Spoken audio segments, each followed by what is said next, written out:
Sandman, vidas breves.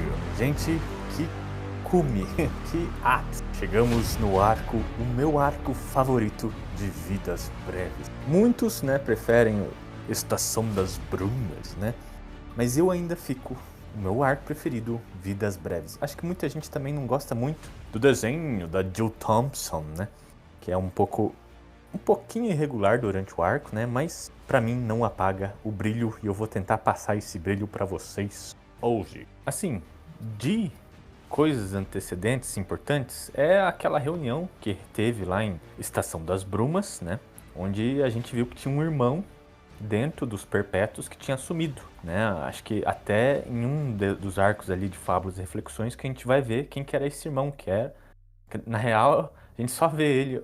Eu não lembro quando que foi a primeira vez que o nome dele foi dito, Que é o Destruição, Então, aí finalmente a gente tem a ordem, dos irmãos, Veio Destino, Morte, Sonho e depois Destruição, Seria o pródigo, O que todo mundo gostava, principalmente as relações da Desespero e da Delírio, a gente sempre vê que elas adoravam o irmão, E quando a gente pensa bem a fundo, quando que há delírio e quando há desespero, Não tem que ter alguma destruição que vai te levar ao desespero, seja destruição física ou até subjetiva, que vai te levar a você perder a noção que vai te entrar em delírio ou desespero, objetivamente falando, Então, muito interessante a construção de relação entre os irmãos e o que ela representa, para essas feições da humanidade. Então, bacana. Mas o arco vai começar... deixa eu também falar uma coisa que era importante, Foi a primeira vez que a gente viu Destruição foi no casamento de Orfeu. A gente viu o casamento dele no arco passado, E lá a gente também viu quando o Sandman contratou a Johanne Constantine para capturar a cabeça dele, que estava lá com os illuministas franceses, Tanto que esse arco vai começar lá com a ilha. Tem uns, assim, mordomos que seguem ali a cabeça de Morpheus, Então, vai ser muito importante essas duas paradas para este arco de Vidas Breves. Muito que, o arco vai começar com a Delírio tomando a decisão. Eu vou buscar o meu irmão Destruição. Ela pede para algumas irmãs, que não dá, a satisfação, mas ela até chega no Morpheus, que também fala, o nosso irmão pediu para ficar sozinho, a gente devia respeitar e tal. Mas o detalhe é que a gente encontra o Morpheus numa deprê do caraca. O sonhar tá tudo chuvoso e ele tá triste porque ele perdeu um certo amor.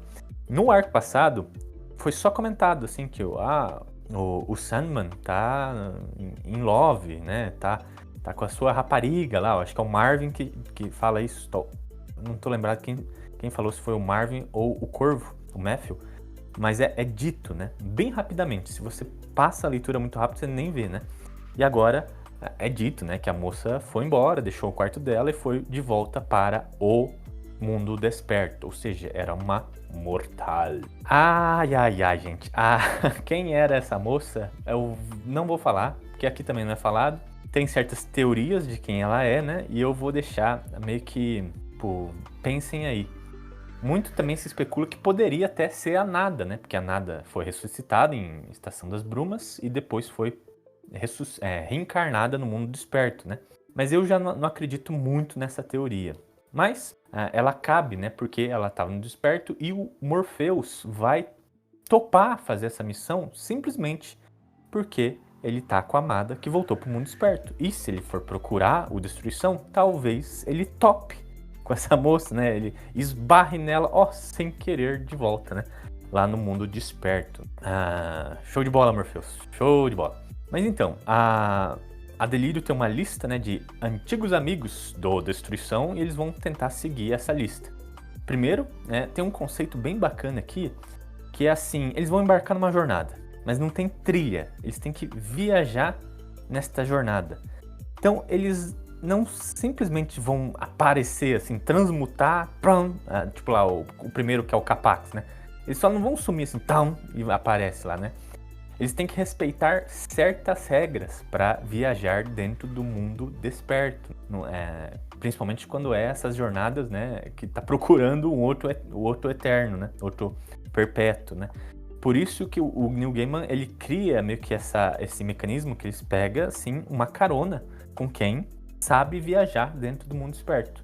No caso, né, aqui é dito o Faramond.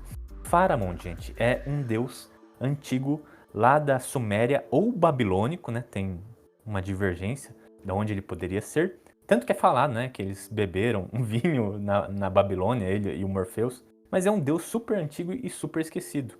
Aqui o Morpheus, o Neil Gaiman, né, ele trata isso como se fosse aquelas estratégias para antigos deuses continuarem vivos, tá?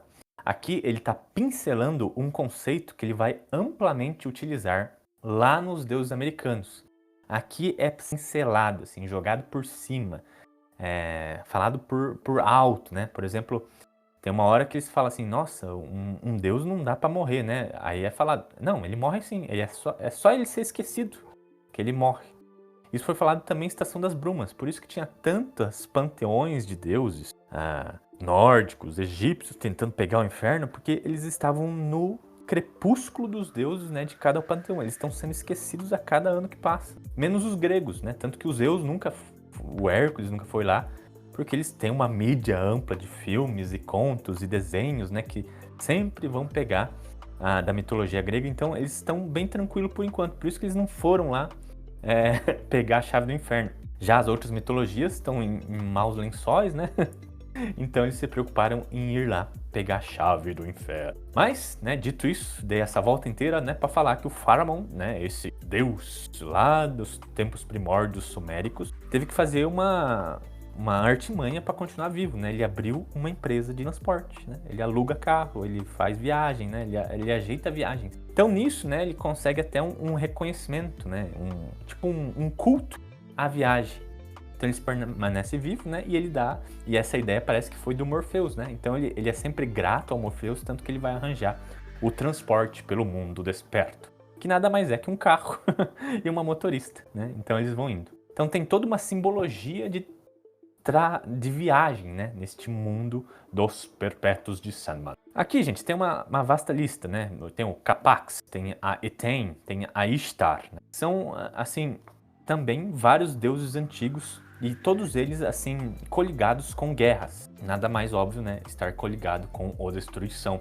O problema é que antes que eles comecem a chegar nesses seres, eles começam a morrer. Por exemplo, o Capax, ele é soterrado por um prédio.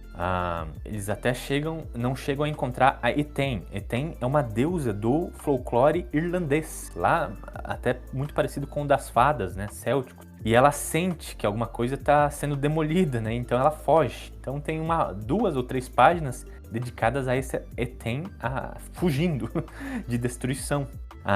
Quando eles chegam na Ishtar, né, ela é uma dançarina de um prostíbulo, né. Ela era a ex-namorada do Destruição. Eles até falam com ela, mas ela não sabe onde ele está. Mas quando eles vão embora, também tudo vai pro caramba. Pega fogo em tudo, sabe? E daí o que chama a atenção de Morpheus, né? Que onde eles estão indo, as coisas estão morrendo, estão destruindo. Como se alguma coisa estivesse tentando sabotar a missão deles. Eu já vou falar um pouco disso, tá? Mas aqui o Morpheus fala, ó... Foi mal aí, minha irmã, mas não vai dar, né? Alguma coisa tá matando as pessoas e a gente é a causa disso. Né? O que deixa Delírio puto. Ele vai embora, fica pensando um pouco, né? E, de novo, quem vai dar um sermão nele é a morte, né? Que chega a morte lá e fala, você machucou a nossa irmã, você é um pau no cu, né? Você nunca tá afim de prestar atenção nos outros, né? Não é à toa que você fica sozinho sempre, né? Muito parecido com o que ela fez lá em Estação das Brumas, né? E ele dá razão, né? Tanto que ele vai até a Delírio de volta, né? Pede perdão e eles retomam as buscas. Mas em vez de continuar a buscar as pessoas da lista, o Morpheus fala assim, ó, vamos parar de envolver mortais e vamos procurar um oráculo, né? Até quem dá essa dica é a Bast, porque a Bast, lá na Estação das Brumas, tentou falar pro Morpheus, ó, eu sei onde o teu irmão tá, você tem que me dar a chave do inferno pra isso. Mas ela mentiu, né? Mas em compensação ela deu a ideia, ó, tipo, se você quer encontrar teu irmão, você precisava de um oráculo. O problema é que não tem oráculos no mundo, né, que achem os perpétuos, né? Então eles vão falar direto com o irmão mais velho, o Destino. O Destino fala assim, ó, gente, vocês fizeram cagada, né? Olha o que vocês fizeram, para com isso imediatamente. E tem uma das cenas mais legais da história, né? Que a Delírio, ela para de delirar. Nesse momento, ela dá um sermão ali no Destino, tipo, ó, você nunca ajudou ninguém, você só meio que atrapalha, às vezes, né? Você é um cuzão, né? Família é o caralho, né? Nesse momento, a Delírio até, ela ganha feições objetivas, assim, ela perde os dois olhos que eram um de cada cor, né? Ela tinha uma fala toda desengonçada e agora fica num grafismo certinho, né? Como se ela tivesse assim, ó, tipo, ela delira, mas ela consegue parar de fazer isso. Tanto que ela fala assim, ó, isso dói muito em mim, dói muito mesmo, né? Ou seja, ir contra a natureza dela, né? Ser sábia, ser direta, né? Dói muito contra a natureza dela. Nisso o Destino fala, puta merda, que droga. Mas ele começa a virar as páginas do livro dele, né? A gente tem um flashback muito misterioso. Um dos flashbacks é a despedida do Destruição, né? Que ele fala pra todo mundo que tava indo embora, a reação da família, principalmente a do Morpheus, né? Que fala, você não devia deixar tuas obrigações, né? As outras irmãs ficam tristes. Tem uma parada também do Morpheus, que lutou contra um ser celestial e estava voltando para casa sem forças e por isso que foi capturado, né? Ou seja, lá no Prelúdios Noturnos, quando ele foi capturado por aquele charlatão, não é porque ele era um feitiço bom, é porque ele estava realmente descarregado, né? Ele foi pego numa obrigação de destruir um ser muito poderoso. Então, opa, que foda. Também tem um vislumbre do futuro, onde a morte aparece lá no Oriente. Eu acho que é China, tá? Mas ela aparentemente estava com um namoradinho na China. O cara estava explicando para ela. A gente aqui no Gibifari já leu, né, o East of West, e a imagética de alguém conquistar a morte é muito interessante, né? No East of West também era uma pessoa oriental, né, aquela que conquista a morte. E isso é traduzido de forma romântica, né, para os gibis. Tanto no East of West como aqui no Sandman, né, parece que a morte se apaixona por um mortal. Também tem outra cena muito misteriosa, né, de um Morpheus trajado todo de branco, né, e um trono todo destruído em sangue com o Coríntio. Então, né, fica um teaser do que pode vir a acontecer. Mas, né, o destino da letra, tipo, ó, você pode até achar a destruição, mas existe um oráculo, sim, dentro da nossa família. Da nossa. Aí que o Morpheus toca, né? É o filho dele, o Orfeus. Aquele que ele deixou lá na praia, só a cabeça dele, né? Nem para ajudar o guri sair lá do chão, né? Ele só tava só a cabecinha dele, né? E agora ele teria que encontrar novamente com Orfeus, uma coisa que ele prometeu que nunca mais ia fazer. Pois bem, eles vão lá, encontram Orfeus, encontra a cabeça, né? E ele faz um trato com Orfeus. Ele fala, ó, o Destruição tá ali do lado, ó, naquela ilha. Ele nem precisou usar os poderes de premonição dele, né? Tipo, ele tava até meu vizinho aqui, ó, pode ir ali. Mas trata, né? Então eles vão até o encontro de Destruição encontra eles, né? Ele diz que a parada, né, que eles vão ao encontro dele e as pessoas vão morrendo, né, é porque ele setou isso, ele não queria ser encontrado. E isso fica meio que assim, na camada, né, de que quando você procura a destruição te acha, né? Ou seja, se você procura destruição vai acontecer. Então, na busca por seu irmão, as destruições destruíram aquelas pessoas da lista, né? Destruíram até a motorista, a Ruby, né? Que ele estava dirigindo para eles, né? Então é uma coisinha bem legal que o Neil Gaiman setou. Mas o papo aqui fica muito filosófico, né? Tipo, o Destruição, ele tem todas as razões, né? Tipo, cara, depois que os homens, né, começaram a se estender tecnologicamente, né? Eles aperfeiçoaram a máquina de destruição. Eles não precisam de um ser regente que rege a destruição, né? Eu posso ir embora e tudo vai caminhar, porque os humanos já estão, assim, são os melhores mestres de destruição do que ele jamais foi, né?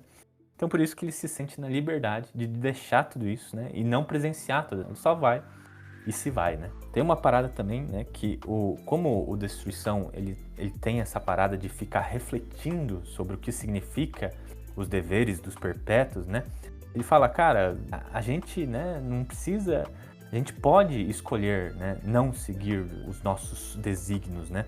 Por exemplo, não é o que a gente rege que nos define, mas sim talvez as nossas... Então ele fala assim, pô, a nossa irmã, né, por ser a morte, o que a define é a vida. A nossa irmã desespero, o que a define é o poder de uma esperança.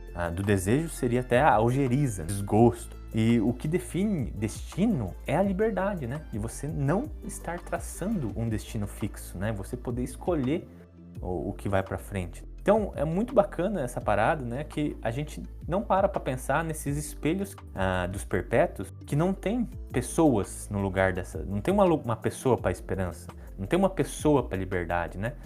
Essas coisas estão intrinsecamente ligadas, né, com as nossas escolhas, com os humanos, com os mortais, né? Até o Morpheus falou assim, então o que me define, né? O que é o contrário do sonho? O Destruição fala, pode ser a realidade, quem sabe. Então é um papo muito bacana que eles levam aqui, né? O que leva, tipo, o Destruição fala, eu tô vazando desse universo, eu já fiquei em exílio aqui dentro e agora pra mim chega. E ele se vai, meio que dissipando dentro das estrelas. Pode ser uma metáfora pra morte? Pode. A gente até vê que em outras historinhas paralelas, né, se dá por um exílio mais subjetivo do que esse físico que ele estava assim autoimpondo até agora. Nisso a gente volta até o Morpheus. O trato era, tipo, eu ajudo você a achar seu irmão, mas em troca, meu pai, você tem que me matar. E, gente, é óbvio, né, cara? Ele perdeu o corpo dele, ele tá há séculos e séculos vivendo só com uma cabeça decepada por aí, né? E ele já tinha pedido isso lá na primeira história do casamento dele, né? E o Morpheus negou essa paz. E agora, né, o Morpheus tem que cumprir o que ele tinha prometido. E ele faz, gente. Ele vai lá e mata o próprio filho. E a história vai acabar nesse clima muito mórbido, né? Do Morpheus voltando pra casa. A gente vê que ele tá sofrendo, assim, pra um cacete, né? Não é todo dia que você mata o seu próprio filho. Ele até relembra das últimas palavras que ele falou lá pro Orfeu, né? Tipo, você tá vivo, a tua esposa tá morta, você tá vivo. Viva! E agora, o filho dele morreu e ele tá vivo. Mas ele não consegue viver plenamente. É como se ele visse o quão duro foi as palavras que ele falou pro próprio filho daquela vez. Ele tá vestindo aquelas mesmas sandalinhas, né, de alguém que perdeu algo super. A gente até vê a Desejo em algumas partes da história e a gente vê que ela nada teve a ver com isso, porque ela ficou triste. O que é interessante, né, porque lá em Casa de Bonecas, ela tentou fazer isso. Ela tentou fazer com que o Sandman, o Morpheus, derramasse sangue mas não deu certo. Aqui deu, mas não teve nada a ver com ela, né? Uma parada interessante. Deixa ela triste e deixa ela pensar. Era o que ela realmente desejava.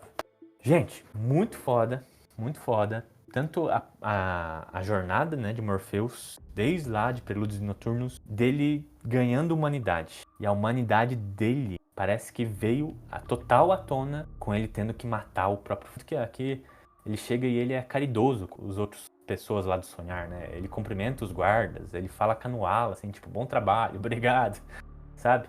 Então ele vai ganhando nuance de humano. E tudo isso está mexendo com ele. Não só a morte do filho, mas também a conversa com Destruição. Destruição optou-se por mudar. Ele não é tão perpétuo assim. Ele optou, ele escolheu, né? Ele teve a liberdade, que ele falou, né, de ir embora, vazar, né? Deixar os humanos fazerem os seus próprios, né, sem ele. Então, deixa ele super. Gente, minha história preferida, esses breves, tanto no mistério, né, de quem era o irmão pródigo, tanto a conclusão, o filho de Morpheus, a gente teve, se você ver, esse arco começou lá com Calliope, né, quando ela estava presa, né, e tudo isso me entregue aos pouquinhos até culminar numa morte tão trágica. Vidas Breves é o meu arco favorito. E tem várias outras coisinhas que eu queria ter falado aqui. Mas não deu, cara. É um arco muito gigante e a gente tem uma proposta aqui de ser o mais breve possível nas resenhas. Mas é isso, minha gente. Agora acho que a gente vai começar com alguns side notes, side quests do universo do Sandman. Mas isso a gente fala no próximo episódio. Por favor, compartilhem, comentem e a gente se vê lá. Falou!